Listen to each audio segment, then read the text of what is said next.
Bismillahirrahmanirrahim. Start in the name of Allah Rahman Rahim. Assalamu alaikum, my dear viewers, friends, and students. I'm Johar Imam Afridi, English language channel. My dear viewers, in today's video, I'm gonna teach you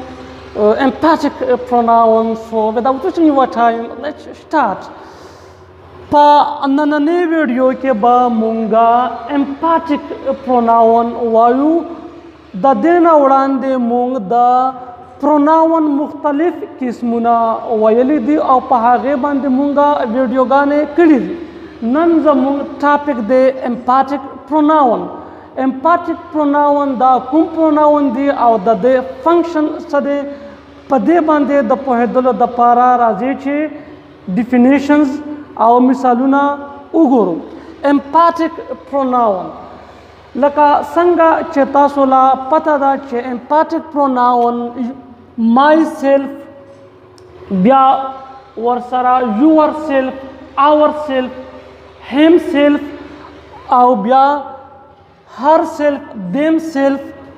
yourself, au itself. De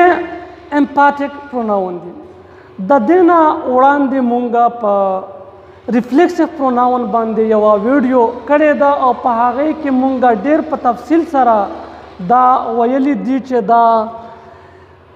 pronoun da words देता emphatic pronoun हम वयली शी और reflexive pronoun हम वयली शी दा पुकुमा तरीका बंदे जुड़ेगी नो कहागा वीडियो तासो उका तला नो तासो बा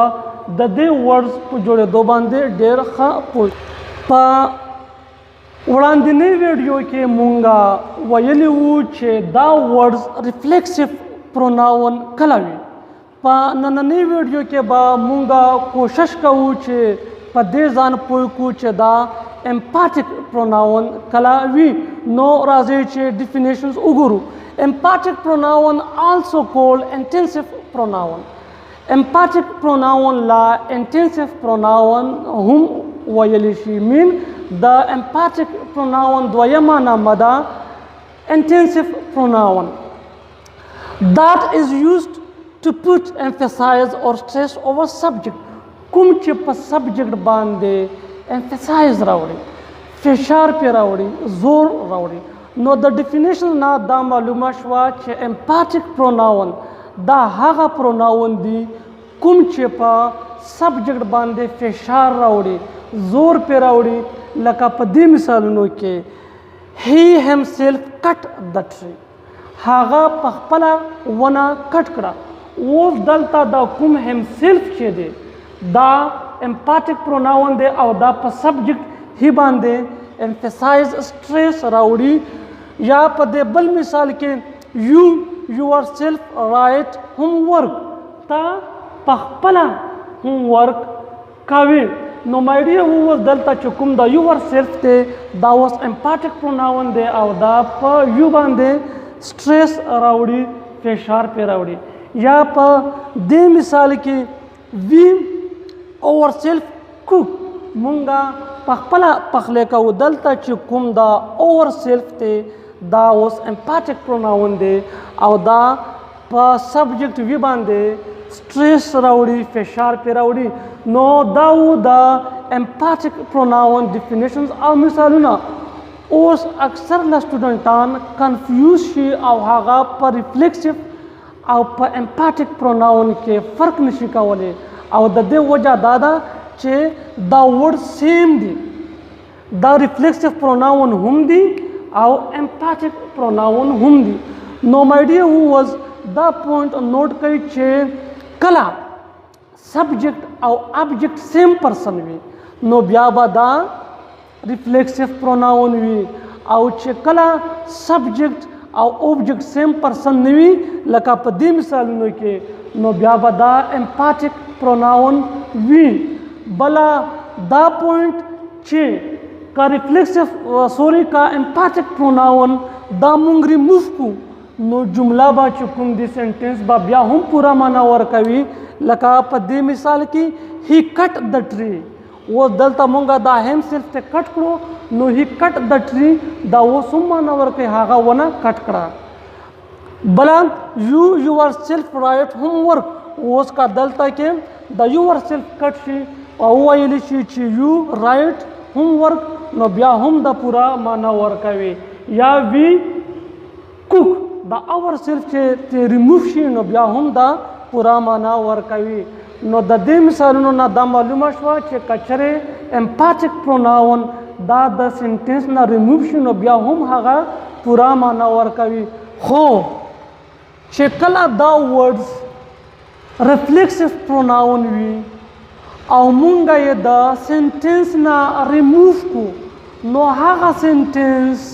بیا کمپلیټ معنا نه ورکوي هغه بیا نیمګړی شي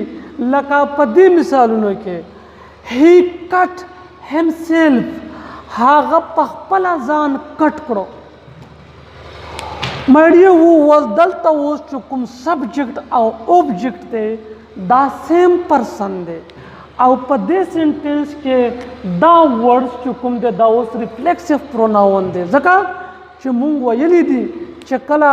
سبجیکټ او اوبجیکټ سیم پرسن وي نو هغه بیا ریفلیکسیو پروناون وي اوس که دې سنټنس له وکتې شي او دا مونږه تی ریموف کو او ووایو چې هی کټ هغه کټ کړو نو دا اوس یوه نیمګړې معنا ورکوي پورا معنا نه ورکوي هغه څه کټ کړو خو که مو ولیکل چې هم سیلف نو هغه په خپله ځان کټ کړو نو بیا معنا ورکوي نو دا پوینټ د ځان سره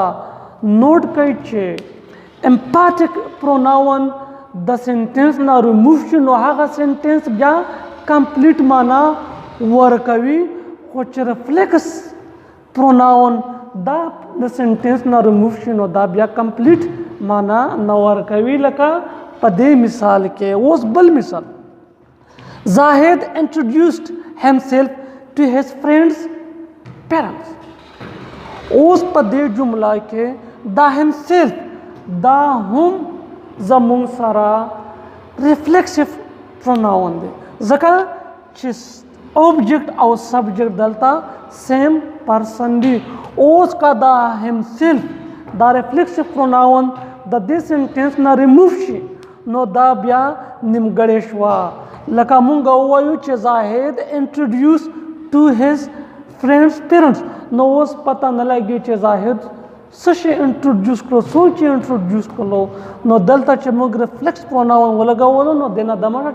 مطلب شو چې هغه په خپله ځان انټروډیوس کړو د ملګري والدین له نو مای ډیر سټوډنټس دا و د امپاتیک پروناون او د ریفلیکسیو پروناون په مابین کې فرق یو ځل بیا کار امپاتیک پروناون دا د سنټنس نه ریموف شي نو هغه سنټنس بیا هم کمپلیټ معنا ورکوي خو که چېرې ریفلیکسیو پروناون دا د سنټنس نه ریموف شول نو بیا سنټنس کمپلیټ معنا نه ورکوي لکه څنګه په مثالونو کې تاسو وکته ماډیا اوس دا و زمونږ د نننۍ ورځې ټاپک زه امید لرم چې تاسو به په امپاتیک پروناون باندې پوه شوي وئ او د امپاتیک پروناون او د ریفلیکسیو پروناون په مابین کې چې کوم فرق دی په هغې به هم پوه شوي زما چینل در سره لایک شیر او سبسکرایب کړئ تھینکس مننه